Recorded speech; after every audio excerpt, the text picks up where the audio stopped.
that's done. That one's recording. All right. I'm going to record on the mixer just in case something fucks up, because that's my typical life story. All right, man. Here we go. New Circlecraft episode, and I'm here with George, and I'm going to go ahead and say it. Last name Briones? Yes, you're actually one of the first people that I know who can say my last name the right way. Hell yes. That's what I'm talking about. I was reading over it and I was like, I want to make sure I do hit, make sure I nail in the head, hit it. But awesome. Good to know. I'm going to read a small clip of one of George's blog posts, which I thought was really good. And I think references previous episodes and some other stuff that people can relate to. Quote, and this one is from August 28th of this year, a memoir for those who are still trying to heal. Quote, 24-year-olds is a young age to die. You haven't experienced life, to be honest, in my opinion. You're just figuring it out, yet to have a brain tumor and having a 50-50 chance of being normal after surgery. If you even go that route, the other way, you just slowly die over time. It is like Russian roulette by yourself, and no matter the spin of the gun, it will eventually point to you. End quote. Very, very heavy hitting, really deep. And like when I read that, I was just like, man, that's just, you almost get choked up just reading it. But today with me, we're going to get into a bunch of cool stuff. Today with me is George. And what is your position at Soflete before I get too far into it?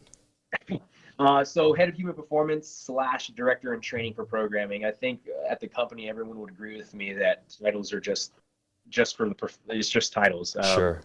We all have our piece in the company. Yeah, absolutely. Very cool. All right. And so he's with me today. And before we get into it, I'm going to go ahead and cover the outline and what you guys can expect to hear. And we're going to go over a lot of cool stuff. So first, we'll always do, our goofy questions that'll cover nothing that pertains to this for the most part.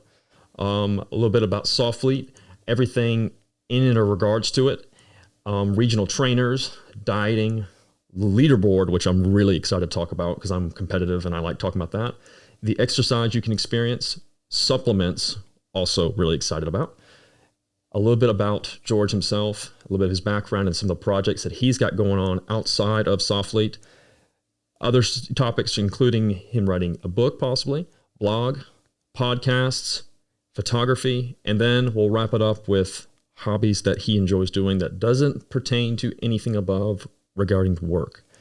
So here we are. So you doing pretty good today, man? Yeah, man, doing really good. Awesome. I appreciate you having me come on to the show, man. I do really appreciate it. Oh, man. It's like a legit professional interview that I'm about to have. Don't make it. It's not too professional. It's definitely really relaxed and stuff like that. But yeah, man, I appreciate you. Thank you, man. It's been really exciting. It's crazy. So a little background with like my interaction with George, we've been kind of like going back and forth and just trying to get schedules. And there's just always something that happens, mostly on my side. But we finally got it mixed up. It was insane. Like, I remember just like kind of perusing through followers and kind of things, seeing some stuff. And then I saw you and I was like, man, that name sounds kind of familiar, but like I've been following him for a while and I look over and I was like, man, this guy's with Soflete. That's really cool. So like, looking, perusing, I'm like, damn, this guy is pretty badass. So I was like, yeah, shit, man, I don't know what the chances are, but hey, I'll just shoot him a message, see if he's interested. And man, fastest response I've ever gotten for someone about joining a podcast. So it was like, got me all amped up and everything, dude. It was awesome. No, man, it's funny, dude. It's like the way you say that, like I like to use the quotation marks of that guy. Yeah. I run podcasts, obviously, the Soflete Performance podcast. I get to help co-host, do one over at Stick to the Program, and at times jump on other podcasts with other people. And, something for me, when I look at individuals who are doing some really cool things and adventures and pushing the limit, not just physically, but also pushing themselves mentally, right? Like not many people talk about that aspect of like, yeah, there's some guys that go out or females that go out and do this thing and they push themselves physically, but what are they doing to better themselves like mentally? And whenever I look at guys or coaches or mentors or people above me who I'm like wanting to learn from, I get that same like that thing. It's like I'm just gonna throw a dart at the wall and see what happens. If I hit bullseye and I get a response back, hell yeah. But it leaves me with I don't have no what ifs. Like exactly. I know that I tried and that's it. I don't have to worry about like this what if, because then that doesn't allow for me to let go. Yep. And move forward. Absolutely. I totally agree. And That's something that kind of like, I think I've always been kind of like hesitant on projects or any kind of goals or like something outside of like the norm. And like, if for some reason with this, it's kind of pushed that envelope and it's kind of like, well, what's the worst that can happen? Kind of like that whole scenario, like in high school is like, ask your girl out or something. It's like, well, what's the worst that's going to happen? What she says no. You know, it's like something like that. And for some reason, like it just like clicked to me. I was like, well, who cares if they say no or it doesn't work out? Then okay, just move on. So it's a lot of fun doing this and kind of like, and then just talking with people just like yourself, especially from really cool and awesome backgrounds and stuff like that. So that being said, we'll start off my 3 goofy questions, and I'm gonna go ahead and have it. I'll have this one pertain a little bit to the podcast, but go and get it started. If you could do only one exercise for the rest of your life, what would it be? Walking. Oh, damn. Yeah, that's true. I was thinking like lifting exercises, but yeah, walking is probably the best one, best of the bunch. Really, I was a little closed-minded on that. Good stuff. It's funny you asked that because I automatically went to like not having anything but myself physically. So I was like, oh, I can walk still. Sure. Yeah, you're absolutely right. And if there's anything you want to do for the rest of your life that'll kind of like pertain or keep you going, that's definitely walking. That makes sense. So speaking of walking, long walks on the beach, hiking in the mountains. If you could do one or the other, beach versus mountain, beach trip or a mountain trip, it can be like a vacation or whatever. Mountain trip every single time. Yep. It's kind of funny that you say that because at the same time, I think as I was like growing up, I think the beach is all I ever wanted to do. Like, oh, I'd rather go to the beach every time, like, you know, summer vacation, stuff like that. But now I'm with you. I think I'd rather go to the mountain. And plus I'm kind of cold nature. I like colder weather. Very cool. Yeah, no, same here. I love the mountains and the snow, so it would have to be the mountains. Yeah, absolutely. All right. And then one more question, and this will be more seasonal. What is the most overrated Halloween candy? Damn, that's a good one. Everyone's gonna hate me for this, but it's gonna be candy corn. Dude. Oh man, so I don't know when the switch flipped, but I do kind of agree with you. I don't like candy corn either. It's just a cool. I don't like it. It's just overrated. Like, it's a good candy, but there's so many other candies that are way better. Yeah, and they are. It's literally just sugar. It's like cane sugar. Like what is? I can't remember what the actual is, but it's like just cane sugar with dye in it. And so like you just, yeah. There was like this. There's also this other little candy. I feel like I used to get it like every like third house, and they would have this. They'd cheap out, but it'd be like these little. I don't know, man. It was weird. They're like wrapped in like almost like a construction wrapper, and it would always be like either like in brown or orange, and they tasted the same, and like they're just like one of those things that like sucks to your tooth, and like you'd have to almost Dremel it out. But yeah, those and candy corn. I'm with you on that. Oh yeah.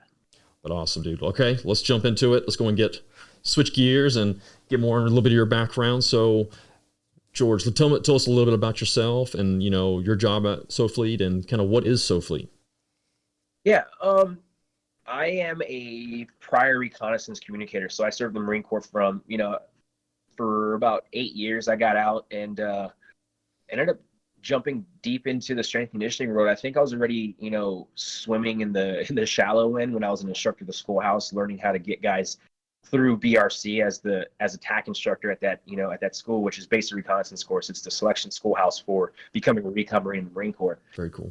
And it was really cool because I got to, at that moment in time in my life, I was a single dude. I was always just working out, wanting to be fit. I just got back from a deployment where a couple of deployments where I had time back in the United States where I wasn't going anywhere. And ultimately my job was to make sure I trained these guys up to be better than I was, and that they go into the community to take care of the guys to the left and right of them, just as like I had been taught so far.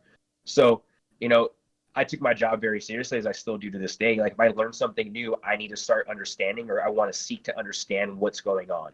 And how can I make myself better and how can I make others better? And honestly, man, at that time and moment, I got into CrossFit. I'd played soccer and football and track, and I've done all the sports as a kid from the age of like 6 until I, left for the military.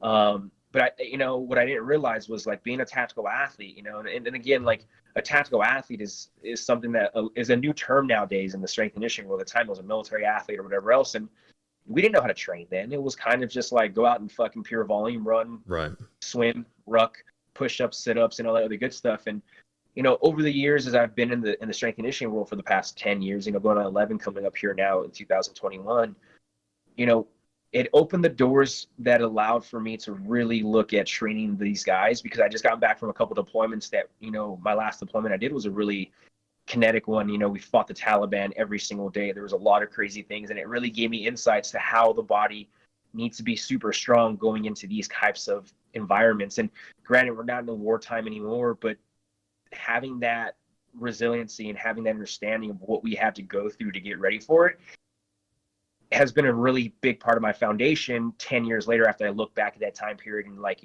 not having negative connotations to it or anything. It's more of appreciating that. And it led me into really diving deep into the strength conditioning world and really taking that to heart and being hey, when training these guys and training athletes in general, the goal is to develop as much longevity as possible, because that's their job. They need to survive in no matter what risk and have that opportunity. And it's something that I wanted to give back to the community as my way of saying thank you. And it's still to this day, I like to give back to the military guys and the tactical athletes, my way of saying thank you to the military for giving me what it is. And honestly, man, when I got out of the military, I set myself up to go and start my own gym. I had already been coaching for about 4 years at that moment now. Not just as a recon instructor, but also as teaching weightlifting full time. I had national level weightlifters at that moment. I was coaching CrossFit regional athletes. I was getting that stuff. I was in that moment. I had just jumped into an internship coming out of it into opening my own gym. At that moment, I was getting ready to get out. I've said this on podcasts before, but I was lucky that our owner of Soflete, he's also a prior recon guy, and he called me up right when I was getting ready to get out. And I still remember to the back of my day, I was up in Temecula getting ready to go coach at a class and at a gym called Blue Box CrossFit. And he's like, "Hey man, what do you think about coming on to Soflete and being a West Coast vetted coach? You'll help write programs, you'll do blogs, whatever else." And I was like, "Sure, man, let's do it." It gave me a sense of purpose at that moment I didn't really understand or recognize, to allow for me to keep moving forward to all right, run my gym as the best as I can, start learning as much as I can from all the coaches around me, not just from the tactical world, but from the weightlifting world, the strength conditioning world, the CrossFit world, and just learning from so many different heads to then create my own ideas and my own methodologies. Something I learned as a recon guy was that and I'm pretty sure a lot of military guys will hear this, is the principles are many, but the methods are few, right? And that's true, right? I can learn all the principles, but creating my own method is very small, because we're all individuals. Right. We have an individual perspective, so we're going to develop our own thing. So no one can write how I can write with programming, and it's not saying that's a bad thing. I just like to look at it from that standpoint, is I've taken this to heart to where I'm at today, and the steps I've taken to be a strength conditioning coach for almost 11 years now, and the experiences and all those things of actually doing those things too. I used to be a tactical athlete. I tried to be a high level CrossFit athlete. I was a weightlifter, competed at national level events. I've done ultra endurance races now up to 100 miles, and all these other things, and understanding all of that, learning a little bit of jiu-jitsu and all those things, and blending all those things of myself into what I do as a coach and how I view training has been a really continuous process. I was telling the wife this the other day, was I'm on path to get my degree for a bachelor's in sports psychology. You know what I'm saying? That's going to take me almost 13 years to say that I've in the strength conditioning world. I have my bachelor's in sports psychology. I have a CSCS. I have all these other, whatever you want to call them that people look at, anecdotes. Plus I have all this experience. It says it's going to take me 13 years in one profession to be able to have that. And again, it's not like I'm working towards that, but that's just another part of the process. Sure. And it's kind of one of those things that I look at, it's the way I kind of think about this is the idea of the best strategy forward is what is the how-to? What does that how-to look like? And does that how-to produce an enjoyable outcome for you? Because if it doesn't, then you're not going to be able to fulfill that strategy or whatever that thing is you're trying to do.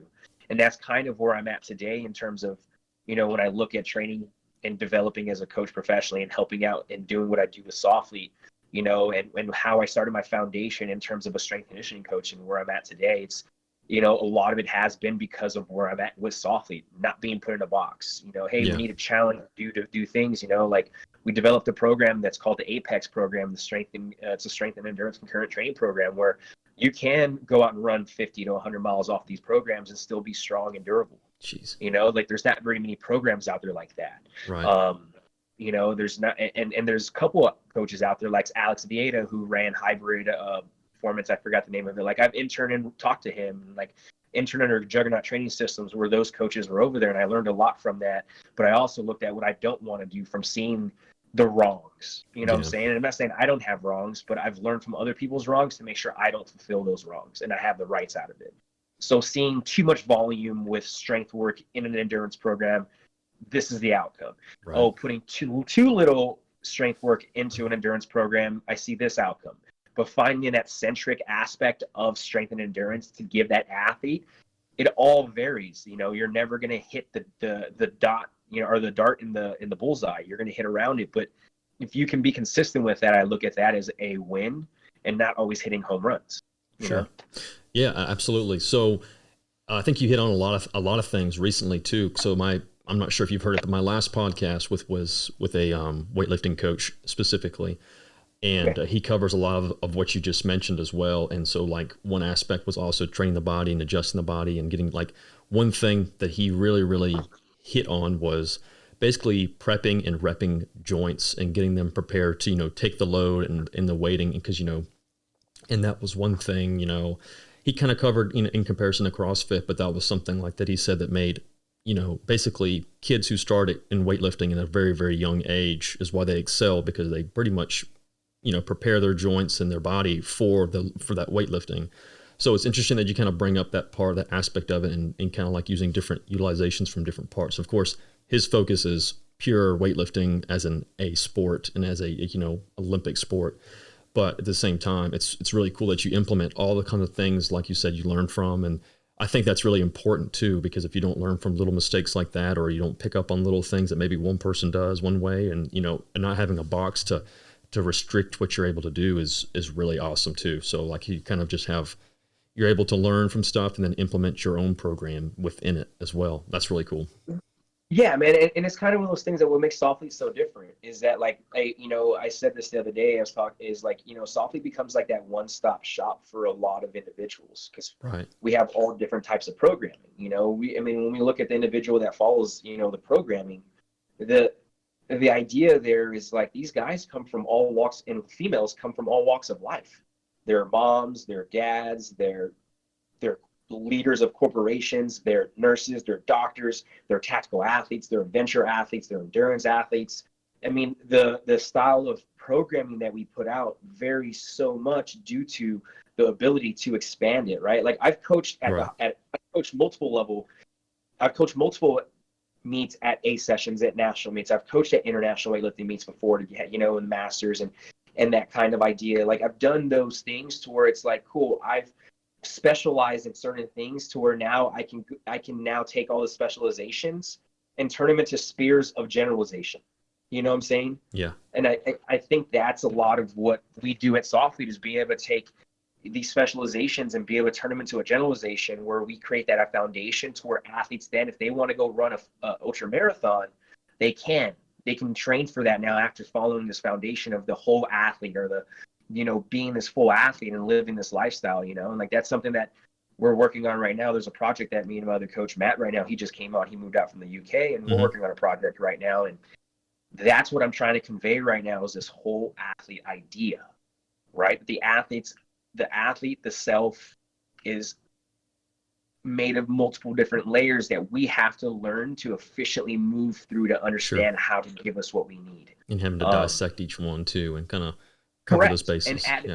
And add foundations to those as well. And then you can build from that, like that's the way it is. So, it's a thing of prep, right? Not just mentally, but physically. When you go back and look at the weightlifting coach that talked about, the kid started at 6 years old in international, like when you go look at guys over at China, kids and females and males at a young age or youth in China, Russia, all these big time powerhouse weightlifting teams internationally, these kids have been doing, running, jumping, squatting, throwing, hinging, gymnastics, all these things since they were 6 years old. Yep. It's, it's something I'm going through my course right now for sports psychology. I'm in a sports policy and political, like understanding that aspect on an international global aspect of it.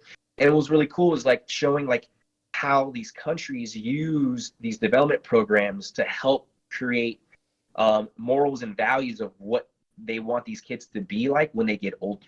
Isn't that crazy? Like, so it's like, there's so much more than just like, hey, I'm strengthening no, they've developed a mentality in these kids over 12 years to get them to that level. Yeah. You know, and we don't see that in America. Yeah, you really don't. And so like even something like I think you were just saying it, but it was like another thing is like you said, one is like core discipline as well.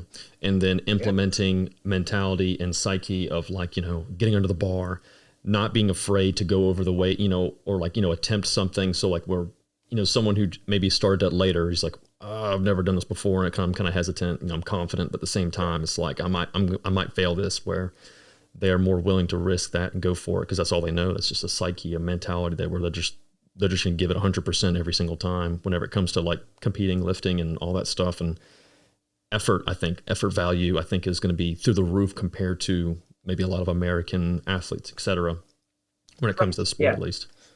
Yeah. Yeah. And it goes in the same thing into the tactical athlete as well. Yeah, absolutely. Because a lot of those guys are like pre-designated. Sport, right? That's all it is. Their sport now is life and death on the battlefield. Sure. It's, I think something that you brought up was really interesting, how there wasn't really a designated program years before. And it makes sense. I mean, like it just because how much, you know, exercising and stuff like that, and like, you know, figuring out what this does and what that does has come so far from like, you know, even 10 years really. So, but it's insane that like there wasn't really anything set up to designate what you guys, or any kind of, we'll just say any military, special forces, anything like that. I know in law enforcement, you don't really see it either. I had a guest on and we discussed that a lot, but like, you know, even with military and special forces and stuff like that, they don't have something, I mean, kind of like a program to make sure you guys are doing this. So that way you can handle this workload. You just kind of go off of, I would imagine, prior generations of guys. Yeah, it's funny, man. It's like how many emails I get from firefighters, LEO, SWAT guys, military guys, and, you know, our old school endurance athletes, our old school strength athletes who will email me and be like, dude, thanks so much, or thank you to the company for, you know, providing this style of training, or this a perspective in training the athlete in this way, because it's really opened the doors for me to go ahead and continue training the way I want to. And that's been, it hits home, dude, because it's like, wow, we're really breaking the cycle of what people look at strength and conditioning in general. And again, it's not just us. There's a lot of other great companies out there doing it too. Yeah. But again, just like in the idea of tribalism, we develop the tribal that people enjoy. Others have their own tribes. So that's kind of the ideal way I look at it here. And you know, it's really a big gratitude in terms of like how we look at, you know, the people who've done stuff before us. Thank you. I look at Rob Shaw, military athlete. I look at Mark Devine of Soflete. Those guys that were putting that stuff out that time period and still are today, you know, and Stu Smith and all those guys, like they were able to build a foundation to where I was able to learn as well, and then add my own foundation onto it to then create something that doesn't exist and make change. Right. That is art. Yeah, paving the way for later generations to build on and adapt and stuff like that. Yeah, that's really awesome. Very cool. And like, that's the idea. And when I sit back and look at the 10 years of me working in the strength conditioning field and seeing how much has changed from 2010 to 2020, I'm like, wow, okay, cool. I've always been a step or two ahead of the curve, but why have I? And it's because of individuals who have, again, paved the way. It's something I learned as a recon Marine, right? Like, you give appreciation and gratitude to those who have come before you, because they have helped pave the way for you to continue moving forward. And that's kind of the idea here, right? I want to be able to be like, yeah, I help bring more of a psychological, biopsychosocial model into the tactical athletes training. You know, like, that's what I'm trying to do right now. Yeah, that's, and you know, on top of that, and like something that just kind of hit me was like, you know, additionally, you got these guys who come to you guys to have a designated goal. And we'll say prior generations or prior roles, they just did not have the exercise or the mentality, or, you know, whatever. but we'll just say they didn't have, it wasn't present for the job that they do. And then you implement something, and then you would imagine the quality of life also goes up, because now they're able to do their job more efficiently. They're not as miserable doing it. So like if you hated running and then all of a sudden your endurance is through the roof, you're a lot more better energy, you don't feel sapped, you're able to do your job better. So that makes your life better. I would imagine that also, as a mental, and like you said, the psych part really makes it a lot better, as an overall being as well. So if you, because you're a human being first, man. Like right. We're all human beings, right? Before I'm George, I'm a fucking human being. Right. I'm this physical matter of just here. But before I'm that's it. And that also has needs, and we need to touch them, Absolutely. Like, and I think that's the piece that a lot of people don't realize. Like, does it sound hippie-ish, dippy-ish fucking way out there? Like, what the fuck? But it's like, you think about it, it's actually the truth. Like, if you were to go ahead and take away all the names in the world, everyone would just be fucking identified as for that physical being. That's it. You're right. So it's kind of one of those things where it's like, really, it's like, hey, if we can get the needs needed for that covered, then we can focus on then the George, or then your profession, right? Mm-hmm. Again, the tactical athlete is, and we say this, we're human first, profession second. Yep. And that is the biggest thing that I have to say from that, right? It's because, like, again, I've had to change my mentality over the past 10 years. Absolutely. Yeah, you have to adapt. You have to adapt. Yeah. So it's no longer just about like, diet and supplements. And I know you're excited about talking about that. And I can't wait to talk about it, because the perspective I have on that now is completely different if you would have asked me 5 years ago. So yeah, I mean, that's kind of one of those things where it's just like, like we're that one-stop shop, and like we put this in a PowerPoint in a project we just did last week. And I can't take credit for it. This will be Matt's, because he had the idea from me explaining what Soflete has been doing for the past 5 to 6 years. And he's like, dude, it's crazy. He's like, you guys are literally, he says, you guys have the experience, or informed through scientific, research, and you have proven results, meaning that you guys aren't just a scientific based approach company. You aren't just this anecdotal approach company. You have both that allow for you to be seeing the results happen. And I'll tell you what, I wouldn't have learned how to do that if it wasn't for Soflete. I've had to learn how to take both and integrate them. Because before I used to just be all anecdotal evidence and experience. This is what it is. But at the same time, though, you do need science to a point. Yeah. To check fact. And be like, well, the science says this, but I did this and it said this. Or science said this, I did this, and this is what happened. So then you start to get the filter and use what works. And that's what we do at Soflete, not just me, but we have subject matter experts who come out and, talk and do YouTube videos for guys. We've put out hormone function, about testosterone, and about the endocrine system. We've put out stuff about physical therapy, how to run better, how to take care of your joints, how to bulletproof yourself. We've gotten, and we have a mental health stuff we talk about. Like, we do all those things. Not just from that, we have the podcast, we have the blogs, we have all this information. And I tell you what, the difference from 10 years ago to today is the accessibility to the coaches at Soflete. Yeah. If you take advantage of the accessibility you have with Soflete, and the coaches are asking questions and reaching out for help, you will have emails back. Yeah, that's really nice. I think that's just, especially that's the one pro of like technology and like stuff adapting, and it's just the accessibility for everything now is just through the roof. And especially whether it be research or contacting or finding out or just touching base or getting feedback on stuff it's almost at this level, I think it's almost unacceptable to not even, like, it can't be an excuse anymore. Like, it's not an excuse. Right. Yeah, exactly. Right. But at the same time, though, like, we're not a charity company. Yeah, absolutely. So it's like and that's the great thing I've learned about all this, the time that I've been with Soflete so far up to this point, is I've learned so much about myself as a professional and how to carry myself as a professional because of the way that Soflete has held themselves up as a company. Right. And I'm talking about all the individuals within it and the leaders and those guys. Again, we're all prior soft guys, somewhat, or the military, whatever else. So we have that background. And it's a really cool experience, and it's been great, so far to this point, to continue moving forward and seeing this. I'm pretty sure I can look back at a couple of podcasts and 2 or 3 years ago talking about some of this stuff and still I'm super grateful to be able to sit here and have this, not be in a box, have some guidance, but have my own creativity to go ahead and do those things. Mm-hmm. Which is why I believe doing a lot of the projects outside of Soflete help with Soflete. Yeah, I agree. I feel the same way, especially whether it be a day job or outside projects, et cetera, et cetera. Absolutely. So I think that's a good point to talk on. And you mentioned the part about the pre-workouts and exercise and supplements and stuff like that. And you said like the mental part of it, and that's what I think I'm going to touch on right here. There's a phrase that I see all over Soflete, and I've seen it tagged, and I've seen it in comments and descriptions. But there's a phrase that you guys use called it's called die living. Give me a little feedback on that phrase, and then how does it correlate with you and or Soflete? And I think it touches back what you meant.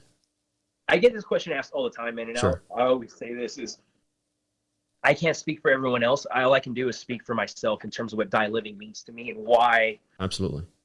That ethos, or that ethos that that was created by the partners and leaders and those guys up there was, again, not speaking for them, but the way I look at it for myself. We live a life where a lot of the times, man, where a lot of people aren't really living. Yeah, they're dying, right? And what that means for me is, like, I want to be able to go ahead and do things that are going to make me feel alive. Yeah. Right? No regret and stuff like that. Living, like, it's going to, everything I do is towards the living aspect, right? Like, die living, like, that's my aspect of it, right? Like, when I get out and go run for 4 or 5 hours at a time, right? That's my way of living. We're all dying. Like, let's just be completely honest. Yeah, it's a ticking time bomb. It's a ticking time bomb, right? Like, or just like from the article that that blog I wrote for on my website. It's like playing Russian roulette. Mm-hmm. You have no idea when that's going to be pointing to you, but it's going to point to you. Yep, you're right. So I better then live my life to the fullest and living the way I want to live, because guess what? We don't get a second chance. You're right. Yep, you're right. And I think that's what a lot of people, I think they just don't take advantage of, or they take for granted too, where they just, I don't want to say they waste their life, but they just don't, like you said, you just don't take advantage of, limited time, enjoy life to the fullest and take advantage of the opportunities that are in front of you, or at least seek those opportunities so that at least you can enjoy life or live it to the fullest. And that way there's no regrets. And we kind of touched back on that earlier, like there's no ifs and buts. Like, if you had done it, the worst that happens is what, I totally agree with you. That's really cool. And that's a good mantra to have too. And I would imagine a lot of people that work along with you, or that work for you, or they're in your program would agree. That's very similar to their aspect of what die living means. That's I agree with you. That's how I feel about it. But yeah, very cool. So with Soflete, and you touched on it a little bit, you said a lot of the guys that do work there are all SF guys. And for those that don't know, Special Force guys and some other military background. What is that? Who the founder? You said the founder was also a former Marine recon. Yeah, he's also a former recon guy as well. Very cool. When did Soflete start? I keep on saying Sof or Soflete. When did Soflete start? Oh, dude, it honestly launched January of 2015. Wow. So that's really not long ago either. It's literally 5 years ago. Yeah. You guys are huge. Yeah. It's crazy to look back at that and you're like, man, we've come a long way as a company. Right. It's really fucking cool. Did you, with there being kind of a void in exercising, did you see a lot of guys in the military and special forces jump on that as an aspect of this is a cool way for us to have some kind of designated exercise program for missions and for, training and, for health and stuff like that? Did you see a lot of guys jump on it pretty quickly? I always like to say it was a project that kind of went wrong and not wrong, but it went right, Yeah. Like the way it was explained to me when, I got brought onto the company before 2015, before it was actually started, the goal was to go ahead and create a company that offers programming with, the goal was to create a programming company for the human performance aspect that allows for athletes to come in and train for no more than 60 to 90 minutes because of their everyday training of the everyday lifestyle, especially the tactical athlete. When you go look at a guy who's in a team and they're getting ready to, they're doing workups or they need to get training and they only have 60 to 90 minutes to train. They don't have 2 to 3 hours to train. Like you saw being produced at that time period within the tactical athlete community. You had the 4 Horsemen program, you had MTI, you had Soflete, you had, I think those were some of them, that were, fucking crushing people and breaking people down really bad. And it was one of those things where it's like, let's go ahead and do something different. Again, volume is not better. Intensity is not better. A mix of them properly gives you the right goals. So, when we did that, we found like a lot of guys started enjoying the programming because it was a short period of time and they were getting the results they needed. They weren't feeling as broken, beat up. They had energy. They were able to start performing their job better. We started fixing a lot of guys that were broken. In terms of that, a lot of guys came to us with back problems or, knee problems or whatever else. And all of a sudden they start following the programming. Also, the next thing you know, they're like, I'm doing things I never thought I could do. Sleeping awesome. better, doing all this other stuff, So, the idea of it just being a programming training session focused on 60 to 90 minutes that has periodization within it,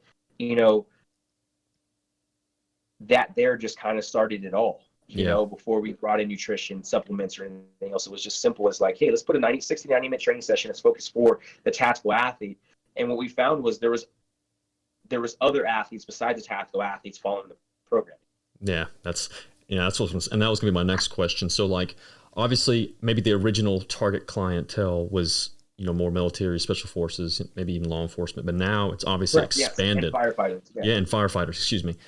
But now that's probably expanded, like you said, because as you're just saying that, like now you're having people that are outside those realms following the program. So you guys are getting like standard athletes. You've mentioned doctors, nurses, all types of professionals. So that's really cool that you're getting that.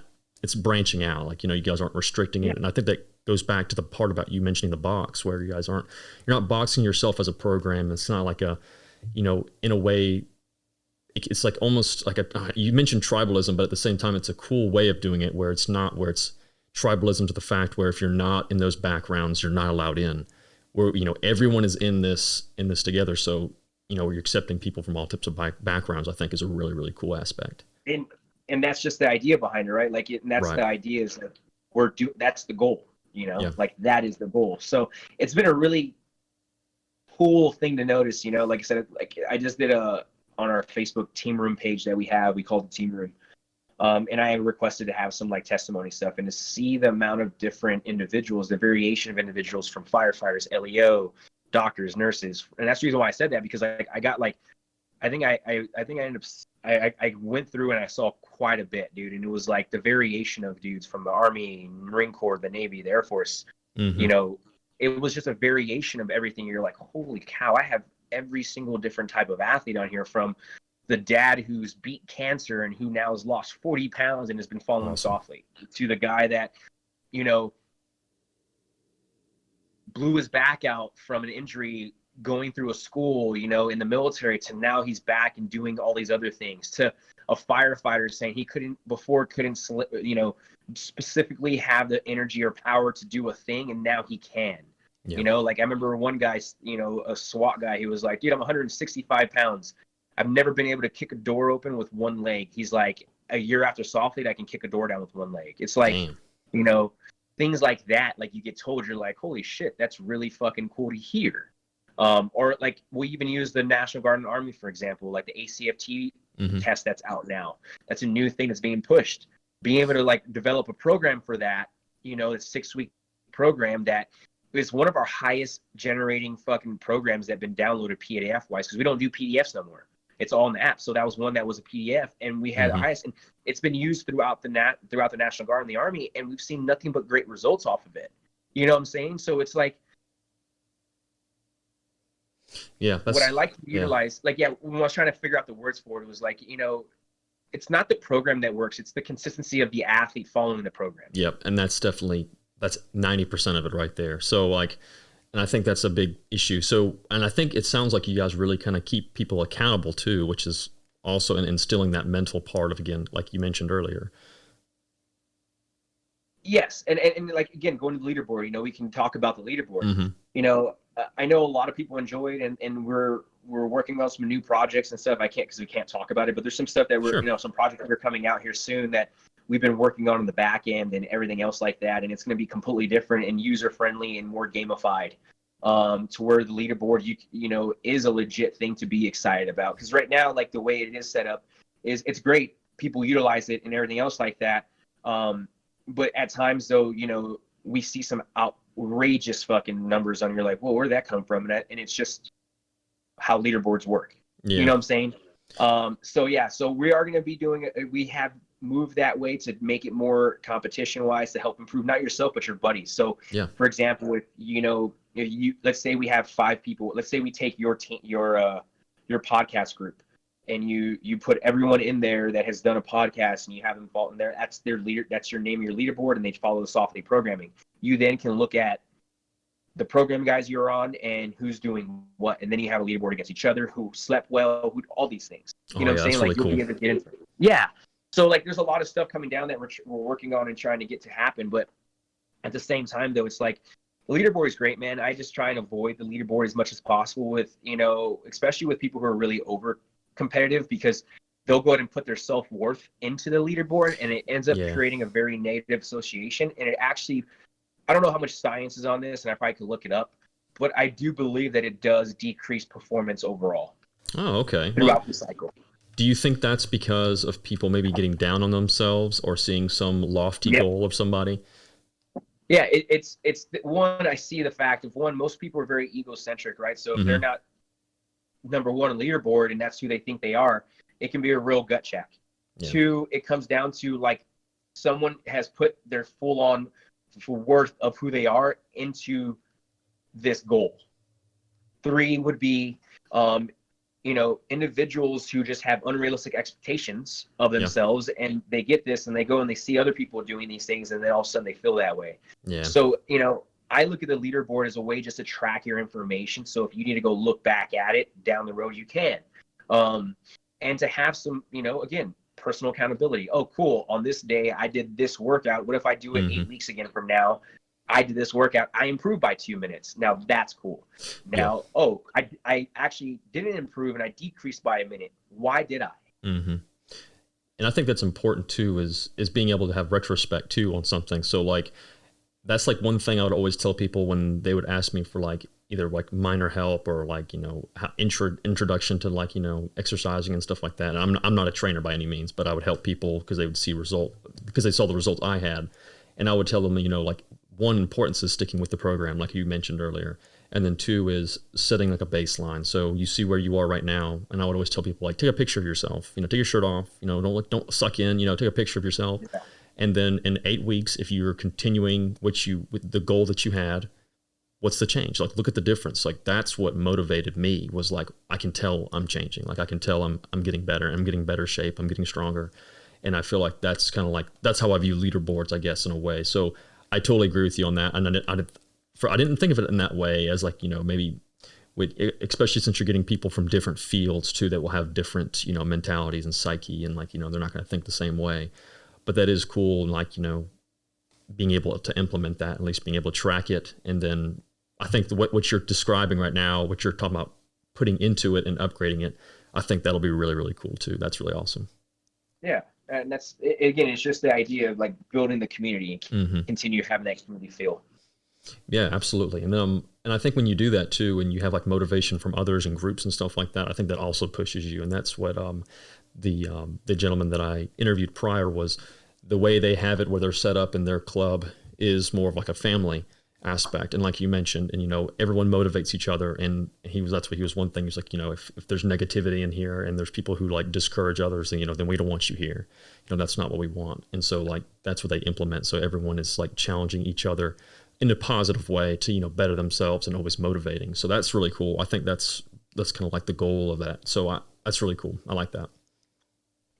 No, thanks. Yeah. I mean, again, though, dude, just like, if you've been doing this a while, you you kind of start seeing those patterns and all that stuff. So, yeah, man, I don't know, man. The leaderboard for me, man, is just kind of one of those things where I'm just like, I guess because I'm not super into it anymore. I used to be. I'm not gonna lie to you. Like I used to be that guy to where it's like I need a leaderboard, and so maybe that's the reason why I look at it from the standpoint, because I used to be that guy and I had to like fix and change my perspectives and how I look at it so it didn't get me down or whatever else, or anything. So I you know, at the end of the day, it's not about. It's just a number. It's just a workout. Yeah. It's just whatever else. As long as you're bettering yourself, you're not gonna go to the grave with your fucking with that. You know, like it's not. Yeah. Yeah, so, I mean, I guess that's the way I look at that. Yeah, as long as you better yourself and you're improving yourself, I think that's the most important thing to see on the leaderboard. Very cool. So obviously, when it comes to exercising, and we've touched on it all, we touched on a little bit. You know, actually, accountability and stuff like that. But one big aspect of exercising, of course, is a diet, and diet is always really important, especially for someone when you're having to build those muscles. You have to have a certain protein, macros, breaking all that stuff down. And especially if you're in, like you mentioned, limited time space. So like, 60, 90 minutes, obviously being in the military, being those guys, you're not going to have the availability as much as others, I would imagine. So how do you guys balance like with the dieting and like, meal plans, give or take, or like, what do you guys offer on that? We actually have our own within the app. You actually have, so that's another thing. I don't know if I mentioned that, but like Soflete has its own app. That's how we get everything out. And within that app, there's actually a nutrition team and nutrition portion that you can literally go in there, type in your body weight, type in your height, type in your birthday, pick what body style you are, body fat percentage, and then you can either pick between, if you want to gain weight, you want to maintain, you want to lean out, you want to cut weight, or whatever else, like those kinds of goals. And then from there, it will then shoot out your macronutrients. And then within that, we give you a meal plan for the day. And it's literally broken down with the meal, the macros of proteins, carbs, and fats, how to cook it, how to prepare it, all those things. And you can go ahead and go in there and look for the grocery list for a week. Say, for instance, you liked one of the weeks and you want to utilize that week again. You go back, hit that for the grocery week, and it'll generate and put it into your main week for you for that week. That's pretty cool. For the day. Yeah, so it goes 3 meals and 2 snacks is what's in there. Gotcha.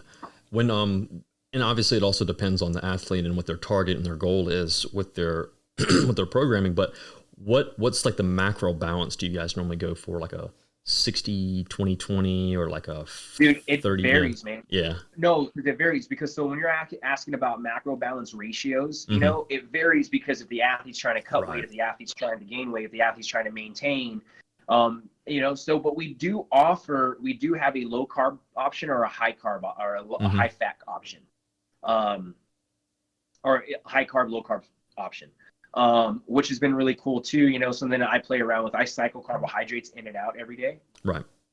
I cycle carbohydrates. I might have a high day carbohydrates, low day carbohydrates, high day low carbohydrates, low. And that's just me personally because I found that's what works for me.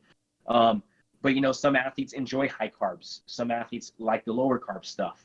And the macro breakdowns, when you put your information, they're adjusted it to what your goal is pertaining towards low carb or high carb, if that makes sense. Yeah, it does. Yeah, it's pretty cool, man. Like I said, let's say you're following it and you check yourself 4 weeks in, and you see you're losing weight. Guess what? You can adjust that. And then it'll adjust the macros for you and do that, so where it's evolving with you every single time, evolving with you. When you see stuff like that and you're getting feedback from maybe guys who are on the program, do you ever see people who lie to themselves or lie to you guys as a trainer? Like, what's funny? I've never got like the emails we get about utilizing the nutrition program and the fitness and the training programs together. There's never, the way I like to look at it, most people won't do that unless there's actually legit results. Yeah. So you can't get anybody lying about that, right? Like it's the people that don't reach out and be like, oh yeah, it's like, well, then I get people who are like, oh, I've lost 35 pounds in 6 months. Yeah. And I'm following the programming, and they send a photo and they send like, the before and after. You're like, that's fucking cool. Yeah. Or, you get an email about it and, and they're like, oh yeah, I take that as like, oh yeah, he's being fucking completely honest. Like, that's cool. Cause most people who would do that, I don't think would. And again, I could be completely wrong, and it could be an aspect of like cognitive dissonance. Yeah, sorry, my. No, you're good, dude. You're good. So it's one of those things where it just, I don't. think so. I mean, I don't know. I know people do that, but I don't think Yeah. so. You can't lie with a number, right? Yeah. I just know like sometimes like, for instance, and I think it's like, I'd always, that's how I always tell people too, is like, when you're like recording, calories and, what you're taking in your body, it's like, don't ever lie to yourself. So if like, had like, if you had half a bag of chips, but you wrote down you only had like 14 chips, it's like, okay, well, you're cheating yourself at that point. So you need to be honest with yourself. So I didn't know if you had a lot of people maybe like give in to like, what's the word I'm looking for here? Kind of like desires, I guess, for like, or cheating, Yeah. I mean, I look at it this way, man. Like, and it's kind of one of those things where it's just like, it's on the person. Like, if they don't want to fulfill that goal, that's on you. That's your choice. I'm not gonna think you're a bad person or a good person or whatever. It's like, cool, I'll meet you. And like my fiance has had to help me with that, is like meeting people at where they're at. Mm-hmm. Being able to be like, oh yeah, cool. You don't want to do that? That's cool. I'm not going to fucking judge you about it. Like, I'm not going to sit here and call you a quitter. I'm not going to say that's your choice. You want to live your life that way, then fucking go for it. Yeah. I think that hurts. I think that makes more of an impact than sitting there being like, oh, you're a quitter. Yeah. Or you're this and that. That's good to hear too, because I think sometimes people need to adjust to a different mindset as well. So like, they kind of like, been lax in themselves, but if they start holding themselves accountable and there's someone else that, I mean, obviously, like you said, you guys have expectations and goals, but as long as you don't bear down on them, like right in the first couple of like, run throughs, then, that might discourage them more, and then they'll just end up quitting altogether. Yeah. Some people react differently too. Yeah. And that's the thing though. And again, it's just being able to like, look at it from a different perspective. Mm-hmm. It's like going there with an open cup and an empty cup to allow for you to then absorb and understand as much as possible. Awesome. Good stuff. So obviously, we've covered a bunch of good bases on that, and I'm going to touch on this one. And obviously, this is going to kind of wrap in kind of like what I just said, like, but with exercising, obviously you're going to have different exercises based on different goals and what they're trying to achieve. But an issue that I see pretty frequently, and it can be anywhere, your home gym, anywhere, is poor form. And maybe that's just from people not teaching them how to actually do an exercise or something like that. How do you guys combat poor form? And then like, how do you fix that? Especially guys, squatting, I mean, even deadlifting, bench pressing, all those things can have like really bad correlations and then health issues later down the line. That's a good question, man. Because like, especially being remote and being in an app, we really, we have programs that set guys up to learn how to move better. And that's one of our main foundations is movement. I call it the 4 M's. And the 4 M's stand for movement pattern, movement quality, movement efficiency, motor control, which equal to movement variability. Mm-hmm. So I know there's 5 M's there, but it's the reason why I say that, because those 4 M's give you movement variability. If your movement pattern, your movement efficiency, your motor control, and all those things are not in unison or syncing properly because you're not moving right, then your movement variability ends up breaking down a lot quicker than if you had those things in sync and stuff. Correct. Right. And that's the big thing here. So it's kind of one of those things where I have guys send me videos. Hey, can you check out my form and let me know what I'm thinking? I'm like, oh, cool, I can do that, no problem. But one big thing too that we really push though is like, hey, like also get some in-person coaching. Don't be afraid to do that. Like that makes you better. It's called practice. Don't be afraid to go to a gym and be like, hey, I need to learn. I'm having some problems with my back squat. Can you help me out? Right. Or hey, can you look at me do an air squat? Or hey, like I'm having this problem. Like, I get emails like that, and it's like, all right, cool. Hey, send me a video of your movement. I can only do so much. Yeah, especially from a distance, and For real, correct. Yeah. But when we do offer our seminars, like we have, and we had our seminars that we've held a few times, and then COVID hit this year. But I think we're trying to push again for next year. Sure. But we do teach a lot about what it is to move correctly, because that's the goal, right? Like if you don't move correctly, then you're gonna fucking break right away. Yep. And that's the thing is everyone looks at like a pulled back as like that one lift you did. And it's actually, no, it's a million different movements you did prior to that incorrectly that allowed for you then to break then. It was just your tipping point. So a lot of that comes down to that, dude, like to be completely honest. It's just like, we really focus on movement, but we also really focus on this ground up approach, within our programming. The way we do our warm-ups are very focused on rewiring the athlete on how to move, right? From a low stress environment, you know, to a low stress movement, you know. For example, I wrote a warm up the other day and it was like, hey, you got 8 minutes, move through the following at a controlled pace. 1 minute, 90-90 breathing, 6 to 8 curtsy lunges, right? 1 minute, what was that? 1 minute plank hold. And then I put in another breathing drill into it, right? And like that right there just allows for the athlete to warm up, get moving what they need for the day, and teaches them how to reset their system so that they can understand how to move their body in open space when they move into the training session. Very right? cool. Like that's the goal. Like most people get hurt, but they don't move properly is because they don't understand how to kinetically move. So if I can slow the athlete down, put them in a position where we focus on breathing properly, learning how to then breathe into the diaphragm, learning how to find what neutral is, learning to find out like what it feels to move in a different position while I'm holding this new position that I just ingrained in myself by warming up properly, it then adds in durability. It then helps switch and gets me out of this position. And those are things I talk about, right? Like we have this thing called the ground up approach. And it's literally this, like, it's like the progression of what a baby does to start walking. You know, you start on your back, you're in a 90-90 position or a supine position. You learn how to do that. And then you learn how to go to your side for a sideline position. And then from the sideline position, you learn to roll over on all fours. And now you're in this quadricep position. Then you go into a low bear crawl. And then all of a sudden you start doing half kneelings and tall kneeling positions. And all of a sudden now you're on both feet. We do the same thing here with Soflete when we talk about our seminars and we talk about how we look at warm-ups. It's low skill to high skill from the ground up. That's really cool. I think that's a really, really good way to implement it too. You have to break down stuff and slow it down to, you gotta crawl before you can walk, or you gotta walk before you run and everything. I really like that. That's really cool. When you guys do seminars, like, and obviously, like you said, this year, COVID, it just fucked everything up. But prior years, where do you guys normally hold your seminars, like regionally and stuff like that?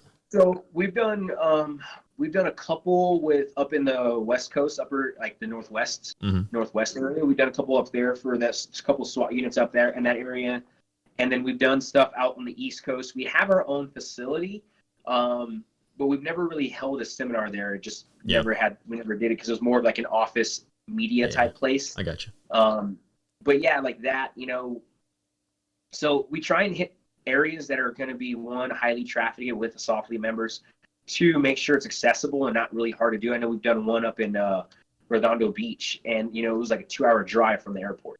So that's hard for some people. But, you know, so the goal is to try and get into areas of that. And again, like I said, we only started putting the seminars out in 2018. I wrote it in 2017 and we implemented it in 2018, you know, for like 5 to 6 times, I think, within a 2-year period. Yeah, that's still really fast when you really think about it, especially with the growth starting from 2015 to having seminars that are being held in different regional areas across the country, not just like you said, not just focusing on one spot. It's literally on East Coast, West Coast, and stuff like that. That's really cool. I like that. Yeah. And honestly, man, in the seminar, you know, it's a 2-day seminar, train the trainer, and he's talking about looking at the athlete as a whole athlete. We don't just go over like how to lift a barbell. And the idea behind this, when I developed it back in 2017, was I wanted something to be different. Again, like I'm always trying to be different, create something that doesn't exist. And, you know, at that time and moment, there was seminars on weightlifting, there were seminars on breathing, there were seminars on CrossFit gymnastics, there were seminars on everything you can think of.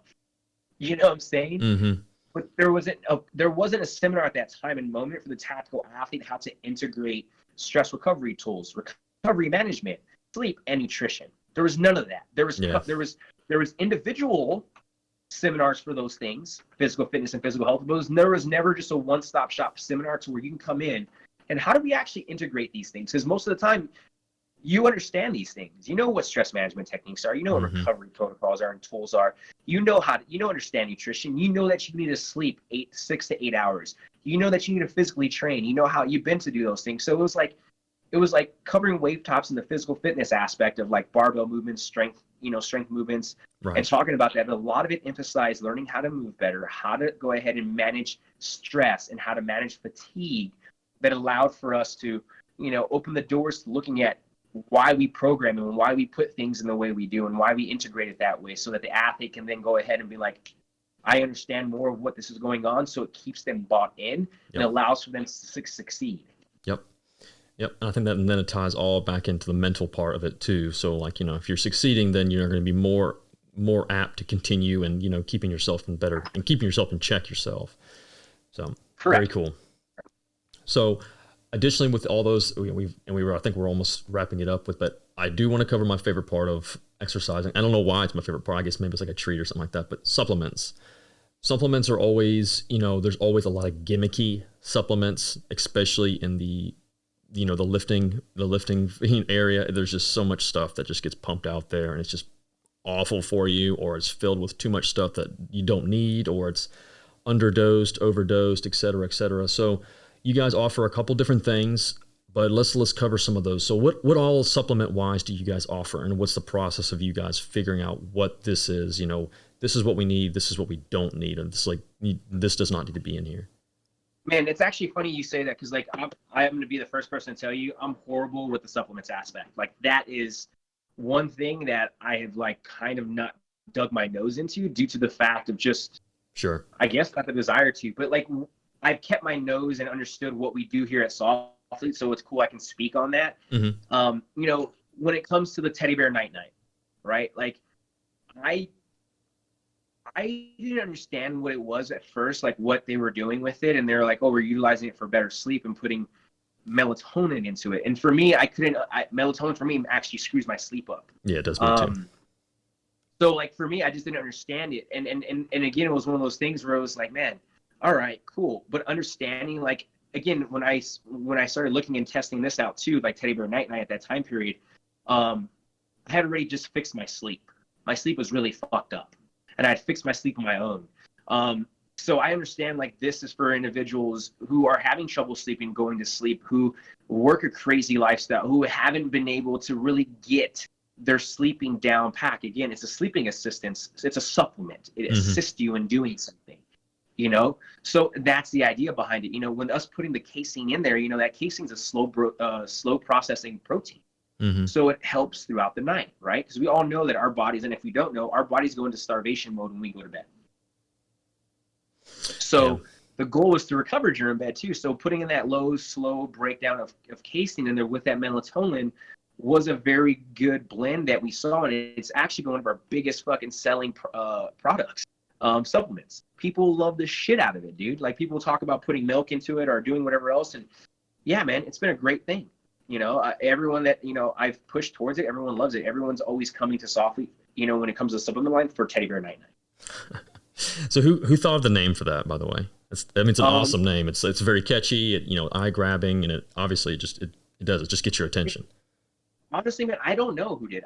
That's a good question. I probably should ask. We've always been a company to always have like some kind of like funny but serious thing and not too overboard. We're the guys, we're all a bunch of funny dudes, we like to do stuff. So like the Teddy Bear Night was a thing that we created, and you see the logo of the teddy bear. He's fully jocked up in a full, shooter's vest with a helmet and MBGs, and he's the cutest fucking teddy bear in the world. You're like, great. But yeah, I don't know who came up with it. I know it was just one of those things where it was just like, it makes sense though. I thought it was pretty funny, and I think it's one of our, again, like I said, I think it's a great thing. I just don't use it because I don't enjoy melatonin. I have pretty good sleep already as it is. Yeah, I'm with you, and it's funny because I've tried different dosage of melatonin, but man, I just feel like I've been drugged. So if I take it the night before, no matter what time, whether it be 6, 7, 8, 9 o'clock, if I take it in the next day, I literally feel like I've just been drugged, and I just feel groggy for literally almost 24 hours post taking it, even during the day, no matter the sleep. So yeah, I'm with you on that one. But I do know people who have really, really good results with it though, and really do well. With it. Now the pre-workout, bro. Yeah, we can get deep into not deep into it, but like let's talk about it. We've had two types of pre-workouts. Okay. Right. We've had two types of pre-workouts. We had one we have out now. It's called Octane. It was like our very first pre-workout that we came out with. It was like this fucking. I mean, for guys who enjoy like that real big pump, that's what we had, right? Yeah. And then we came out with a pre-workout for endurance athletes, so where it wasn't the boom, but it was more of the sustainability and mental focus aspect. Mm-hmm. And I got to test out that one when I was getting into ultra endurance in 2017. I mean, I tested it out on my first ultra marathon, my 50 miler. Mm-hmm. And dude, it was one of the biggest things that saved me at that time moment, that saved me in terms of being able to, get in the carbohydrates I needed with the caffeine, mm-hmm. but not too much of it, and gave me that mental focus because we used green tea. And then we had, what else did we put into there? We also had I'm trying to think what it was that we also put in there that was, there's beta-alanine in it. There was beta-alanine in it as well. Citrulline. Which helps with buffering lactic acid. Right. A little bit of citrulline malate in there as well. I'm looking at it. Yeah, and then there was Pico too. Gotcha. And those blends there were like to help with endurance athletes, right? Mm-hmm. A lot of guys that were doing more gym type stuff didn't enjoy it as much because they didn't give them the fucking juice. Yeah. Yeah, but the one before that, which is now Octane, we came back with that one. That one has been just one of our best selling pre-workouts. Also, everyone loves it.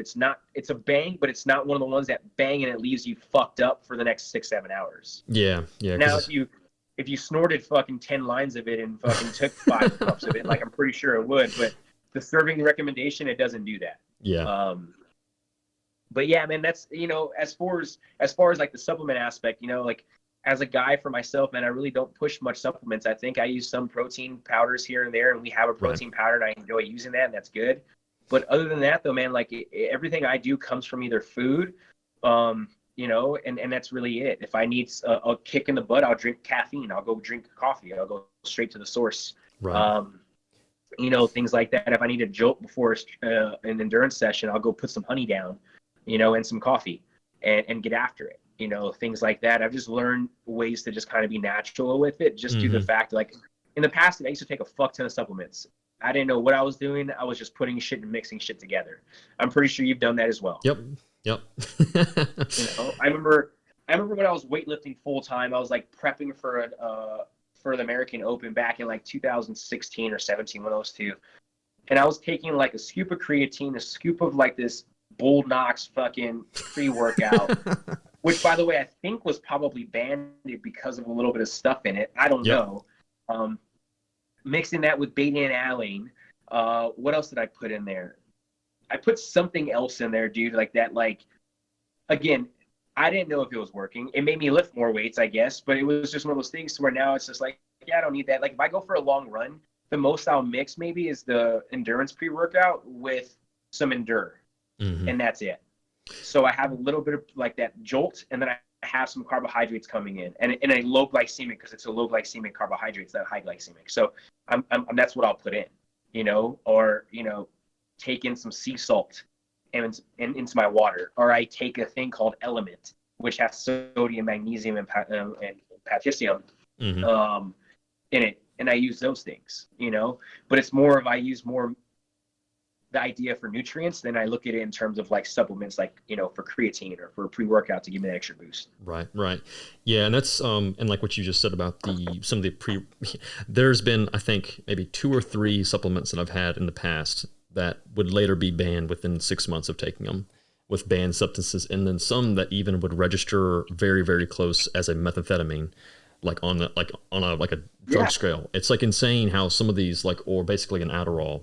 I mean, it's almost insane how some of these were like, you would take it and you would work out with it, and it's an addictive. It's very addictive.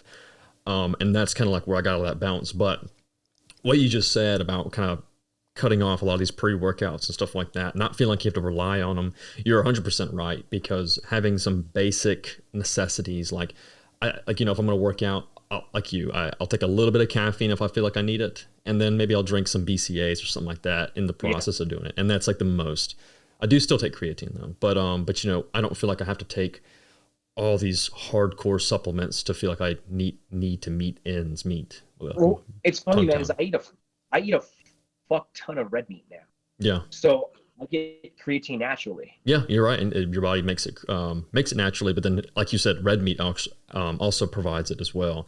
I have no idea how much red meat does. Red meat provide enough? Because I think the number's always been like 5 grams.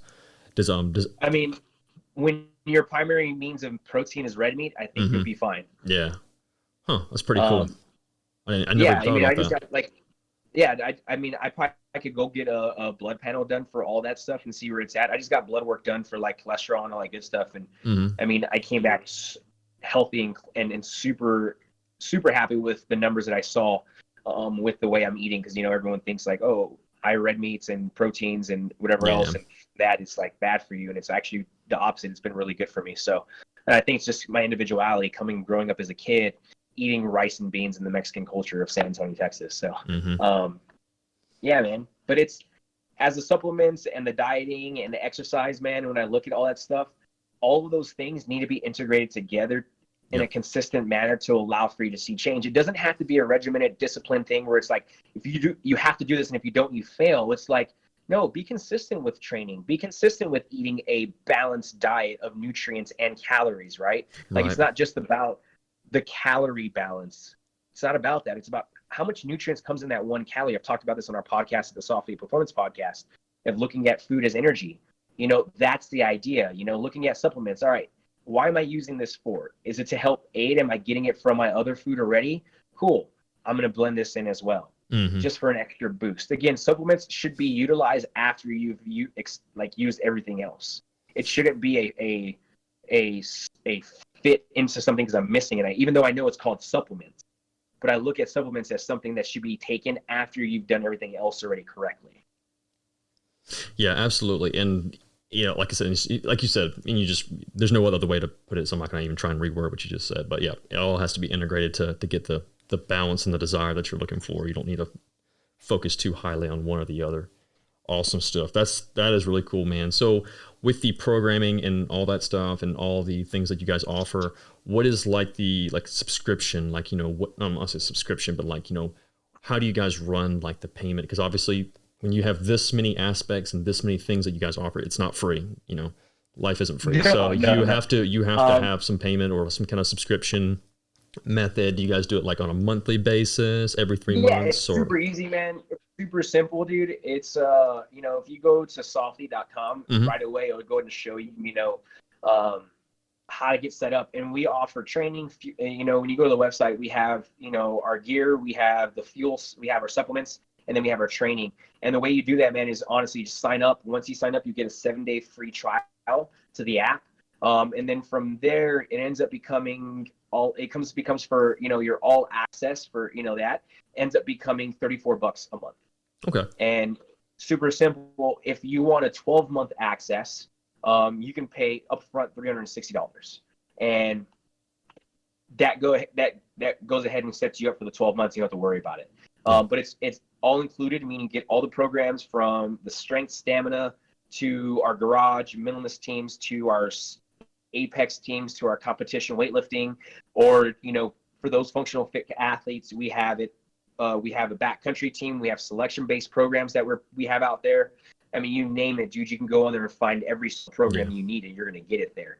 That's Same really thing. cool. What's included with that is nutrition, and then as always, our blogs and podcasts and YouTube, all that stuff is always going to be free. It's just part of the, always part of, you know, what we put out at Soflete as a company as a whole. Yeah, and additionally, like, you know, obviously when you put stuff out like that, it's not going to be able to touch on everything or as in depth, I would imagine, or get your specialized, you know, aspect of it. But that's really cool.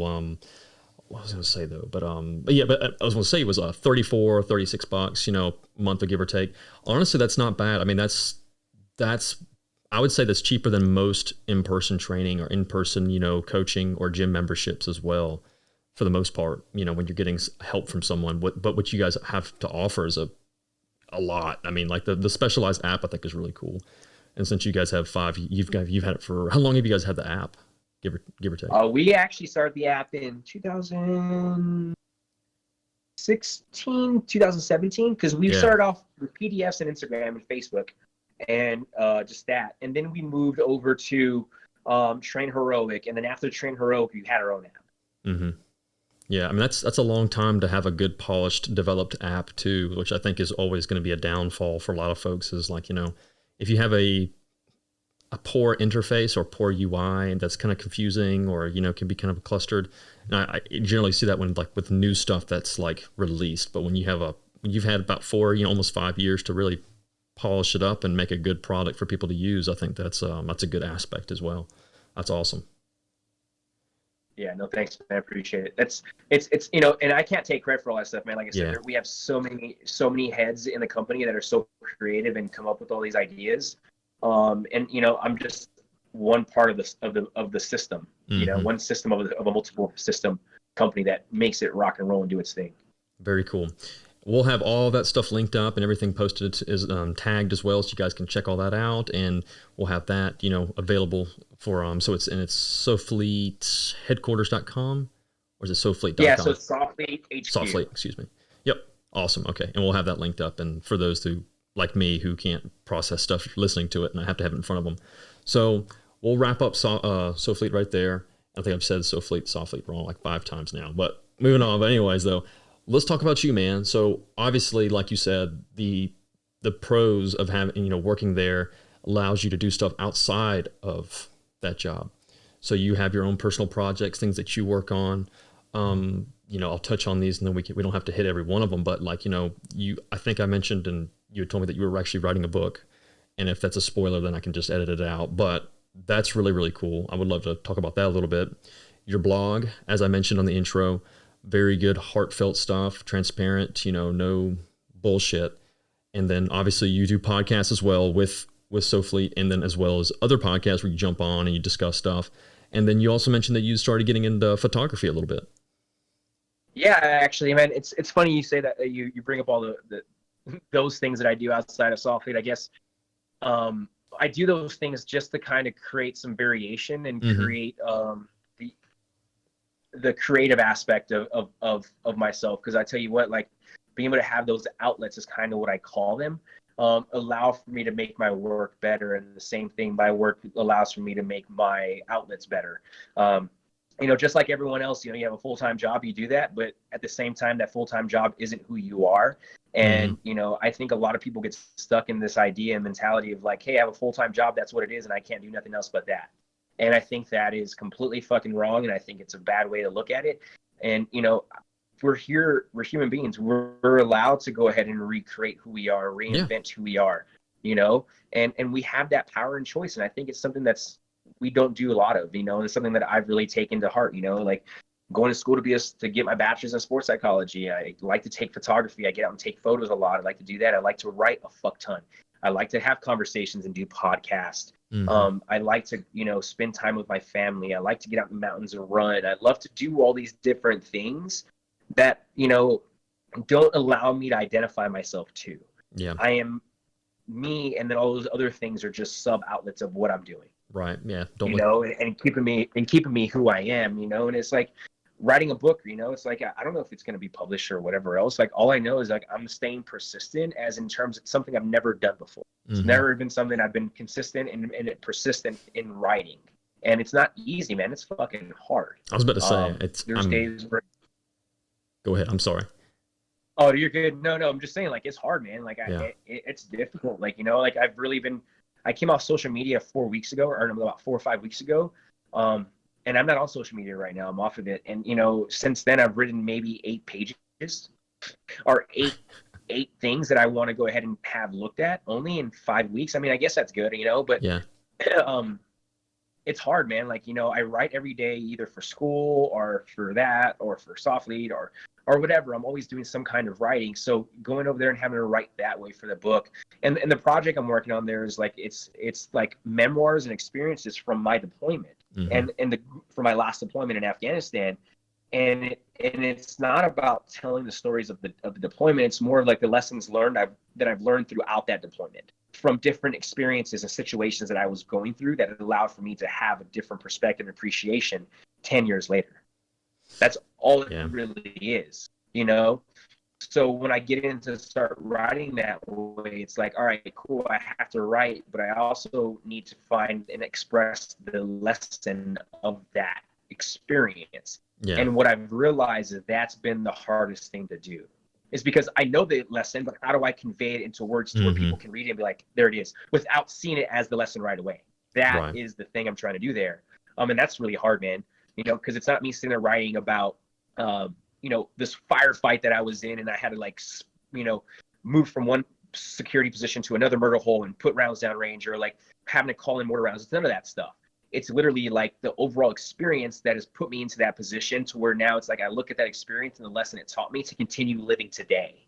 Right. Yeah, that's really And cool. that's the idea. Yeah. And that's kind of the idea behind it, and I have a fuck ton of photos that I found from that deployment that I want to associate and put into there with it. So it has an image plus the passage. Mm-hmm. So again, like I said, I don't know how long, that will take, I don't know how many I'll say like, okay, that's good. Let's see what happens. Let's put it together and let's go ahead and, send it out for a proof of concept, Yeah. So maybe I might hit 10 writings and put together something and go from there and be like, hey, what do you guys think? Is it worth pushing more projects into, or is this enough here? Or is this something I can just push out now and see what it is and then go from there? I don't know. It's my first time doing this. It's a process. I have friends who've written books before and can probably help me out.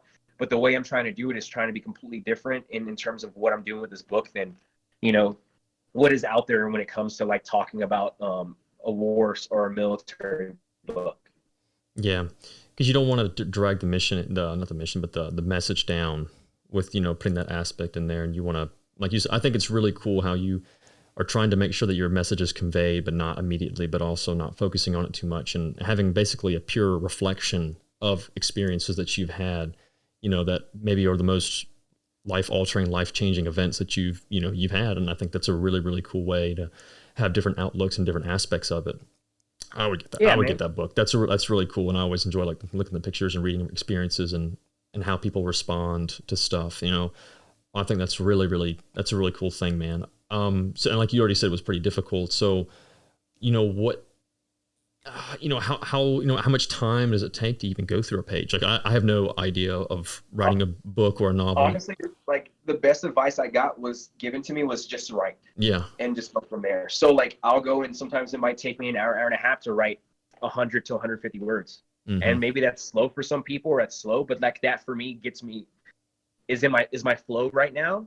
And usually it's done in the evening times or whatever else, or when I'm in that mood. It's like Mm-hmm. I'm starting to do it more of like when I'm in the mood to write, not forcing myself to write. And like listening to other podcasts from other creative, individuals who've written books, like the biggest thing they said was like, write when you feel like writing, don't force yourself to write. Meaning that if that means that you're trying to write this book, and they even say like there's deadlines when you have publishers and stuff, but at the end of the day, it's like the best books come from when you just sit down and write at your own pace and what you feel like doing, instead of forcing it. Yeah, and that's kind of what it's been like. I have my flow to get into the writing and stuff like that, and then it's been cool. I'm not breaking the cycle yet of like trying to do something different. Kind of what I'm doing is I'll go and grab a photo and look through them and look at the different photos and start thinking and remembering that experience in that time period. And I see a photo that I remember like clearly. I'm like, all right, let's write about that because I remember that specifically. And then I go from there. Yeah, I mean, and like I said, I don't know many people who have written a book to start off with, but I feel like that's a really good retrospective and introspective way to look at it and have like reflection upon stuff, especially using a picture. Would you say that influenced you some on photography, like wanting to do more photography? Yeah. So, I mean, as a recon guy, dude, like as a reconnaissance guy, our goal is to collect intelligence, right? Mm-hmm. Sit inside a hide site fucking far away and, take photos, collect intel, create, you create a story of being out there through taking photos, writing reports, doing sit reps, doing all those things, and you send it back to hire. So I've always I naturally just kind of fell into enjoying like landscape photography, right?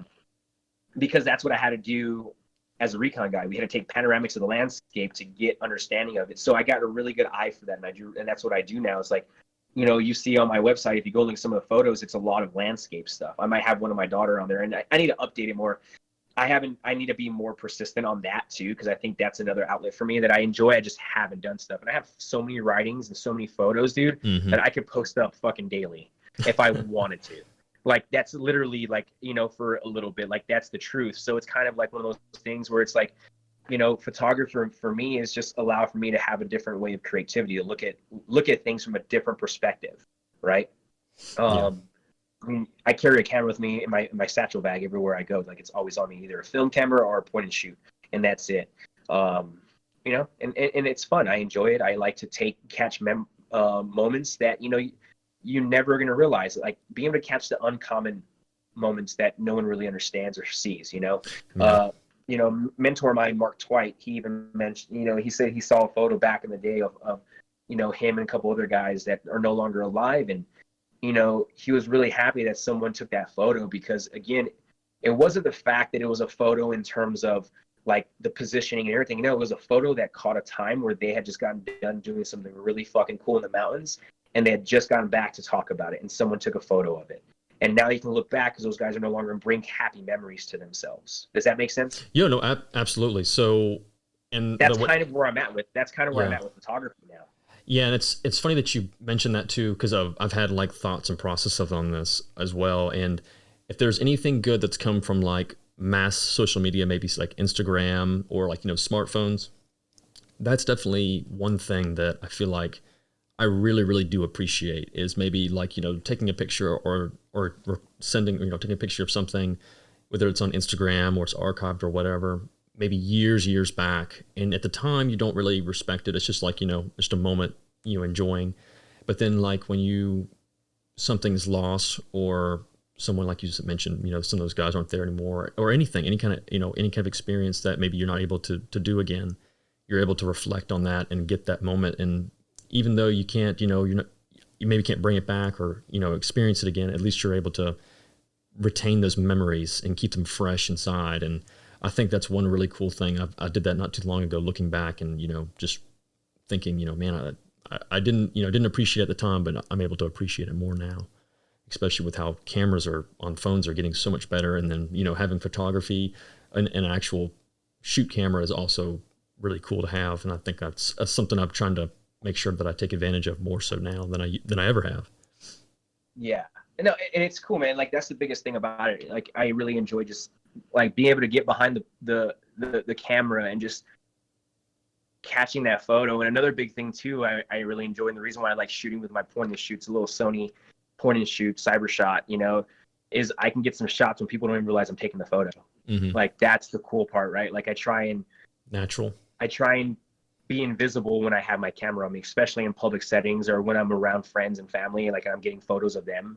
I really enjoy doing that, you know? So it just puts you in a different, you know, I don't know, it just puts you in a different mentality when you get to do stuff like that. You get to see life through, I like to say this, dude. I like to see life through the thirds of a camera, right? Yeah. The rule of thirds, you know, is that's how we look at, you know, you always have the rules of thirds when you take photos in photography. And that's something I like to look at. It's like, I enjoy looking at life through the rules of third. Yeah. And I've had other people say the same thing or similar. Like I've had people who are really, I don't know, or who are involved in photography mention the same thing or have the same like outlook and aspect of it to it. That's really cool, man. So, man, you're just a busy dude. So it sounds like I kind of mentioned a minute ago about like having hobbies outside of your personal projects and your job, but it sounds like a lot of your personal projects are your hobbies. Like it seems like you've taken those things that you enjoy doing in your projects and then making them your hobbies, because that's something that you like, getting outside the box and enjoying, and like, you know, not wrapping yourself entirely with like, you know, exercise, dieting, you know, Soflete and all that stuff. So that's really cool. I like that. That's a good way to live, really. Yeah, man, it is, you know, something that I forget who it was. I had another mentor of mine when I started getting into like being more creative, just like a year ago or 2 years, because I think I've done more creativity stuff now in the past year. And was it a mentor that told me something, or was it just a thought I had? I can't remember, man. I always think that I say I talk to myself guide, which is myself. I'm the same thing. It's like, is that a mentor that told me that? But you know what I found was that like art doesn't stop. Art's always consistent, right? Like I look at art as a consistent thing. Life is an art, right? You're creating something that doesn't exist. That is my life. I'm creating things in my life that doesn't exist, so that's my art. That's the way I can do things, right? And a good friend of mine, Ben, who's really helped me out with my photography stuff, you know, we go out and take photos all the time together. And if you guys want to see some really cool photos, what he does, go to Fly Athens, and we'll put on the show notes for him too as well to kind of get him to look at his work. But I really enjoyed the fact that when he told me this, and I'm pretty sure you probably won't remember it, but like, art doesn't stop just from taking the photo. Right? Like when you're doing photography, the photo is not complete. It's not art until it's actually been put into your hand and given to someone or put somewhere as art. Yeah. Right? Taking this photo you took from your digital camera or film camera and then making it into a physical thing. Yeah, like a publishing with it, and it doesn't have to be like an actual publishing of somewhere, but just released, I guess. It goes from something that doesn't exist to exist. Yeah. Okay. So almost like a creation, like an actual. Exactly. That's all it is. It's a creation. It's art, right? So the same thing in my life. I look at that, right? It's like, oh, I'm just going ahead and doing things that don't exist. It's a creation of my life. So that's really cool, man. Those. Yeah, like I guess I know, that's the idea behind it. And ever since then, it's kind of like, okay, cool. So integrating all of these, excuse my language, but all these fucking things together, these hobbies that I love doing, because that's what they are. They're just things at the end of the day. When I integrate them all together, it makes me who I am.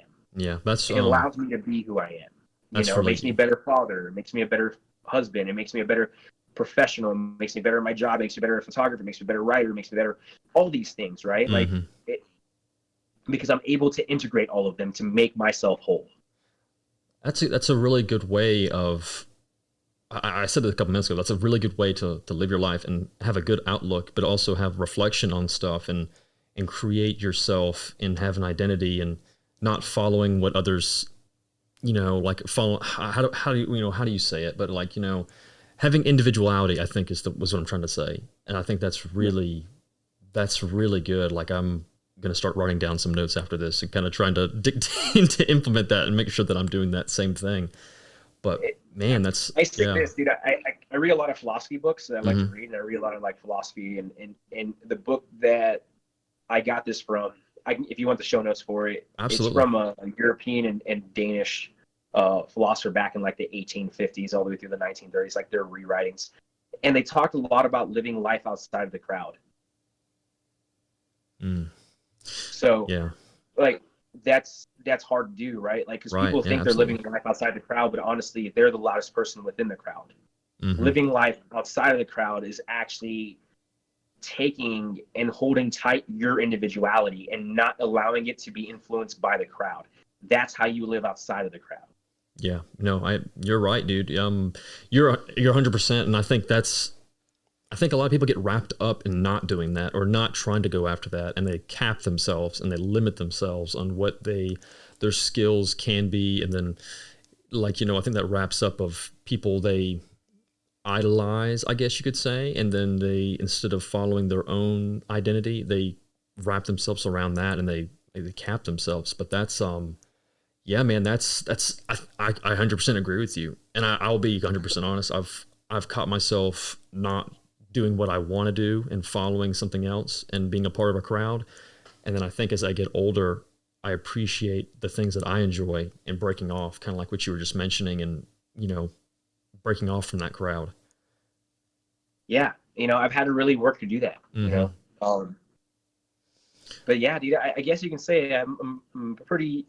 I've learned to embrace it, I guess, and hold it tight to myself. That I'm a very unique and I think very dynamically compared to most individuals. And it's not like I'm better than you type mentality, but it's more of like me understanding and learning how to develop the same color cups across the board when I have a conversation with someone else, to understand and know that, hey, like my thought process is completely different than yours, Max. And then it's like your thought process is completely different than this person. Then I've had to learn how to switch that, because I think we do fall into this a lot where we automatically think our thought process is the exact same as someone else's. So then the way we react, they think we're going to have someone else react. And that's not the case.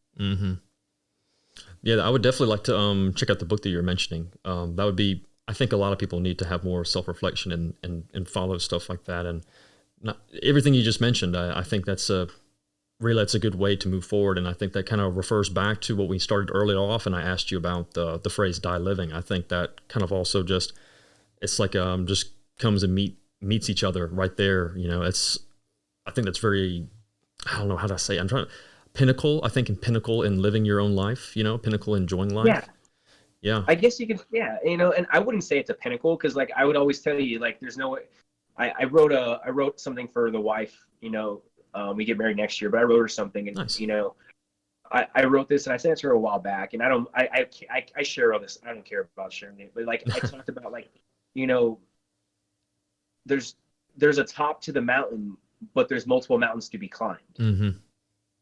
Right? Everyone's always. I used to have this saying, and I used to think, you know, I wake up every morning like I'm starting at the bottom of the mountain and climbing back up to the top of it.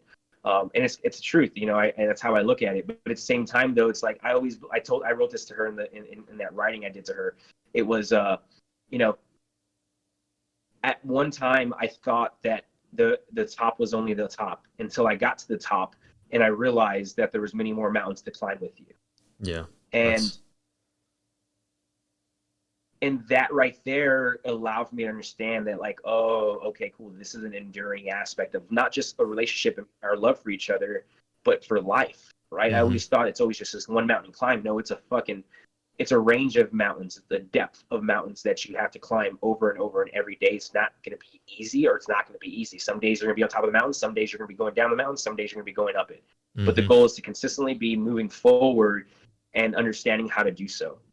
But to consistently move forward, you need to understand the needs that you need to keep moving forward. And that's a very complex fucking answer for a lot of people. Yeah.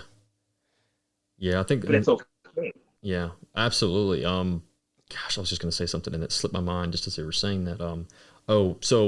And I'm sure maybe you do know, but if do you watch video? You know, like a big popular thing now is Twitch streaming and like video game streaming where people will play games and watch. I've heard of it, but I've never done it before and watched it. So there's one big streamer, and he's always in the highlights because he follows his own path, and he's actually an older guy. His name is Dr. Disrespect, and I think it was like the first or second year he absolutely blew up. But what I'm referencing is, though, he goes and he accepts reward. He was like the streamer of the year, whatever. Dude just makes, at one point it's like insane how much some of these guys make just for streaming. Yeah. It's incredible. And, props to him for one, utilizing a field that wasn't really being utilized, where he brought personality on top of experience and stuff like that, and just interface. Everything was it was just awesome. But when he received his reward for Streamer of the Year, he made a quote, and it kind of touches what you just said. And he was like, right now we're at the top of the mountain, but we're only halfway up. And next year we're going to be at the top of the mountain, but we're still only halfway up. So he just basically mentioned, he's always working. Exactly. He's always striving for the next thing. And he's just like you mentioned, highs and lows, but he's always aiming to basically to better himself and improve and go up the next challenge and, never stop, it never ceases. So, when you said that, as soon as you said the mountains, that's what kind of clicked in my head. Cause I'll say it jokingly, but at the same time, 100%, we're at the top of the mountain, but we're only halfway up. Whether you're going up or down, you're still going to the next one. So that's, yeah, man. That's a lot of stuff. That's a lot of stuff. And I don't ever say this, but I'm actually looking forward to really, really re-listening to this episode and maybe absorbing and writing notes down and taking personal notes for myself to kind of just have retrospect and make sure that maybe I keep myself in check on some of that. That's really good, man. I really appreciate that. That's some really good. No, man, thanks for letting me come on. It's Absolutely. It's really cool to sit here and have a conversation. Like I have been off social media now for 5 weeks, and it's been a really cool experiment of being off of it. Again, I didn't come off of it because I had a negative association to it. Was I addicted to it like everyone else? Yeah, sure. Like fuck yeah, it's an addictive fucking tool. But I got off of it for other reasons, and to see where I'm at 5 weeks in already, and to understand my thought process and to see how much more clearer I am in terms of how to communicate these new thought process that I've had. Dude, I'm not gonna lie to you, like the past 5 weeks, when I go out, I try and avoid as much external input as possible to cloud my judgment. Yeah. That's something else that I've also told myself is kind of like staying true to the mission and kind of like making sure that I don't stray from the path. And like you said, that external input, because otherwise if you do that, then you're basically reabsorbing yourself back into the crowd. Like you mentioned, like you're basically swaying back in to, the whole point of the whole point of the project is to stand out. But then when you take in too much of that external input, whether, whether it's good input for people trying to help, whatever, it doesn't matter. But just, that breaks away from the whole point of straying away from the crowd. Yeah. I'm with you, man. I need to take more break from social media myself. And I keep telling myself, and then this what I'll do is I'll take like, a weekend at a time, and then some aspects of it just to, break myself habits of checking my phone. I gotta check my phone. I got this told to me, dude. I sit in prayer groups and do those things. Like, I'm a spiritual guy, so I sit in like prayer groups and meditation groups at times. And one of my, I call her, I don't even know if I would call her mentor, but she's like a guardian angel for me. Sure. She goes, remember, this is a relationship. It's not an experience. And when she told me that, it really fucking hit home to me, man, because that's exactly what it is. I'm just developing relationships in my life with external things. And I need to understand to have appreciation, respect to those things, because I can over abuse them. Mm-hmm. Right. And that was a big thing to me, is like, oh, it's a relationship, not an experience. The relationship is offer me experiences. You know what I'm saying? It's not just that. So as I look at it now, when I go back to that with social media and I look at that, it's like, what is my relationship I want with social media? That's the question I ask. Yeah. Right. And then I wonder what it could be if I did this relationship with it. How would that look like? Yeah. You know what I'm saying? Like, I literally just did that. I created a question. I created more questions, and then I created a question to develop how I could do that. For example, like, I've already been thinking about it, because I was like, man, it's almost time to come back to social media. But at the same time, though, I'm not done with writing some of these things. I might write a couple more and then be like, all right, cool, I'll come back to social media, start getting this project worked on, and then start seeing the proof of concept. And if it's good and I can get it, keep going, I'll go back off of black. I'll go back silent again on social media. And only, you know what I'm saying? Like, but understanding and realizing, like, the relationship with social media isn't for me to just stay connected with individuals. It's a place of proof of concept for experiments and projects that I get to utilize. Yeah. And get feedback after I've allowed my own judgment to allow for me to make the changes I want first. Right? Because we always allow others to judge first. I'm judging first, then I let others. Yeah, that's I think that's very important too for people to remember too. So I think it ties back with what I said earlier, so I won't reiterate it. But I think you're right. Like, self-judgment first. In that way. Yeah, 100%. Like, there's nothing really else to say because you just clarified it perfectly. But absolutely, I 100% agree with that. Really, and really, I do. So, and I think that's something that other people need to take to heart as well. It's cool. The reason why I bring that up to you just right now, after we're closing the podcast now, is because in the past, I don't think I would have been able to talk about a lot of these things in the way that I did, and that's the difference. Yeah, I absolutely agree, and I've said the same thing. It's kind of like I tell people this at the same time. It's like in some aspects, COVID, everything that's happened is terrible from it, but then at the same time, the one positive I can say I gained from it is maybe motivation and then outside influence to push me to do something that I've wanted to do, or something to use more of that creative ability and then implement it, and then having that as something to start. So kind of like what you were just saying, I think that's the one pro. I don't know what changed it. It's like a light switch flipped. Like, I guess this kind of started more actually in July, but it was kind of more implemented in March, or actually no, it was like May or something like that. But it's incredible. Yeah, man. So I appreciate you asking me to come on, man. Again, Absolutely. Like you said, it was no better time.